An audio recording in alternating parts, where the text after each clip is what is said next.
Right now, there is something that is just completely out of control, and it doesn't look like anything is going to be stopping this. But what I want to address today is how multiple economists predict that oil prices will hit $150 per barrel before it finally tops out. Now, this is not due to increased demand yet. This is actually due to supply shock. That's what multiple economists are currently saying. Now, just today, oil rose by 5.2% to about $115. Now, this was actually due to Russia warning of a prolonged pipeline outage. And just to give you an idea, look at this. This is crude. This went up to $115.65 today. That's insane. Okay, that is a lot. Now, Brent crude, which is the international or the world benchmark, this rose by 5.3% to $122.47. This is all because of the results of a failed inspection to a marine terminal on the Caspian pipeline consortium. That's what it's from. Okay? Now, this the Caspian pipeline consortium, this actually carries oil from the West, Kazakhstan, and Russia to the Black Sea. Okay? Now, this is extremely important to understand because this pipeline, and just to give you an idea how massive this pipeline is, it's still a massive pipeline. It may be smaller, but it's still massive. This shutdown would shrink oil exports by roughly 1 million barrels per day. And the marine terminal, according to reports, could be shut down anywhere from 6 to 8 weeks. 6 to 8 weeks of 1 million barrels per day? You see how that kind of adds up and that really shrinks our oil exports? That doesn't just hurt us here in the United States, that hurts everybody in the entire world. Now, this is what the world is saying, that these prices are just completely out of control, that something has to happen because right now everybody is paying too much. Just here in the United States, we are paying about $4.23 per gallon of regular gas. That's as of today. In the Netherlands, they are paying about $6.48 a gallon in USD. Italy is about $5.96. Germany, about $5.57. And in Spain, $4.55.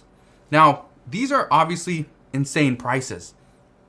But experts say things could get much worse. Not only is our supply limited around the world, but other issues that we are facing right now is that many countries have opened up their economy, opened up their borders, and we are moving more towards a post-pandemic future. That's great, but it also means we will have to pay more. This means as more people travel, more people will have to pay more money because more people are traveling now than they have been in the past 2 years during this pandemic. And as travel goes up, the demand for oil will follow. Now, to make matters much worse, according to President Biden, he has been very clear and he has warned companies about a looming Russian cyber attack. Now, just to give you an idea of how a cyber attack could potentially work, there's a couple different options here, but let's go to the main one. Back in May of 2021, the Colonial Pipeline had to be shut down after a cyber attack. Now, let me just explain how big the Colonial Pipeline is. The Colonial Pipeline transports gasoline, diesel, and also jet fuel. Well, it transports about 2.5 million barrels of oil per day. Do you see how this kind of stacks up?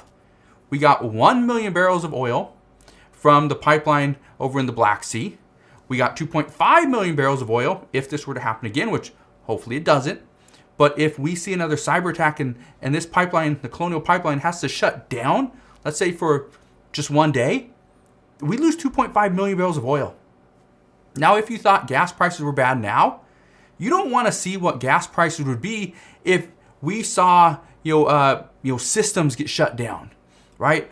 Office buildings you had to go into the office building because you couldn't work from home because the system was just offline. Well, according to experts, they are currently saying that if we were to see the work from home system break down, and that was out of the picture, we had to go into the office, they would expect a 15% spike in gas prices. Just to give you an idea, that would take gas prices from $4.23 all the way up to $4.86 almost immediately. That's scary because I live in Washington State. We were paying about $4.60 per gallon. Well, it would go up over $5. I don't want to pay more than $5 for a gallon of gas. I don't even want to pay $4. But that's the current world that we live in. Now, things are happening.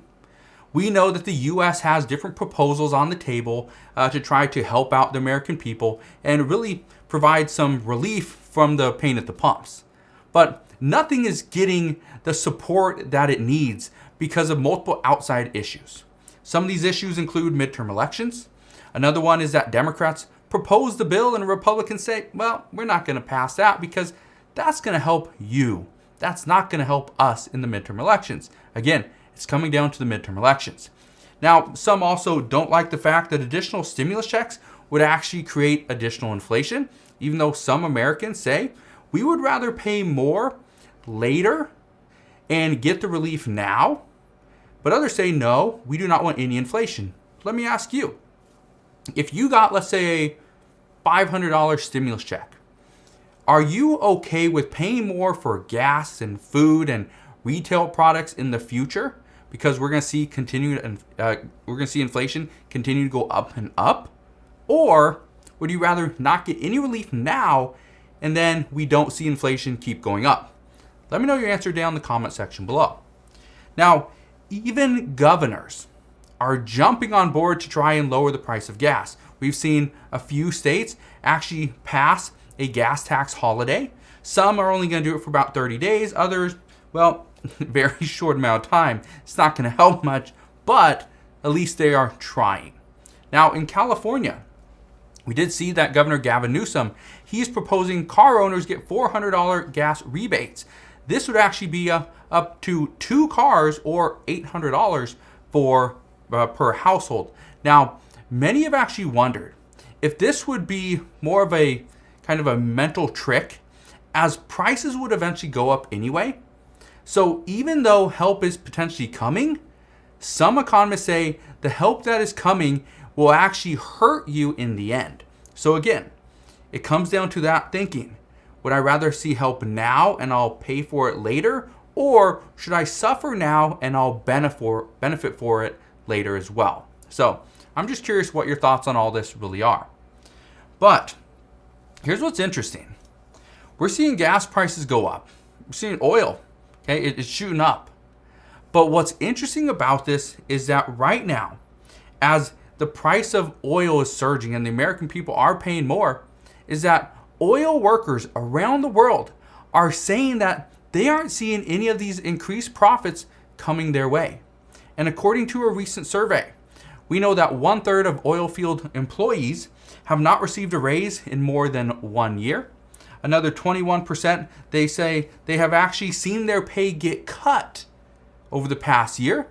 And about 50% of these employees say they are expecting a raise within the next 12 months or they will move on. So what's happening right now is oil prices are going up, which means gas prices are going to go up, which means prices for products are going to go up as well. All this is completely out of control and it must be stopped. But as of right now, there's really no solution. All right. So just understand, as soon as we get reports that there's something that's going to help fix this, I promise I will bring you that report almost immediately. All right. Because I understand how important it is to pay less for gas because it's required within everything that we do. All right. So just want to thank you guys for watching. Have a wonderful rest of your day. Consider subscribing if you enjoyed today's video, and I'll see you guys on the next one.